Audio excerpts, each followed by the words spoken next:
warra waaqa uumaa ganamaa gurraacha ka garaa garbaa leemmoo garaan taliilaa tokkicha maqaan dhibbaa jedhee waaqa dhugeeffatu. Waaqa jechuun kan hundaa lafa jechuun kan hundaa jedhee walabummaa labsee roobaa nagaa fi ormaata kadhate Oromoo. Gadaa sananin tumme gadaa sananin muree odaa sanan jalatti jalalaan waliin bulee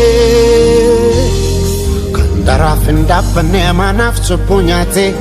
kan hundumaa danda'u duuta firratti baate saba garaa bal'atu saba garaa galaanaa Oromoo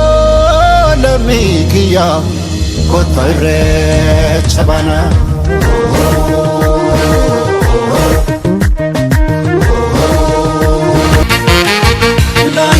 Langanora bore maga halikiya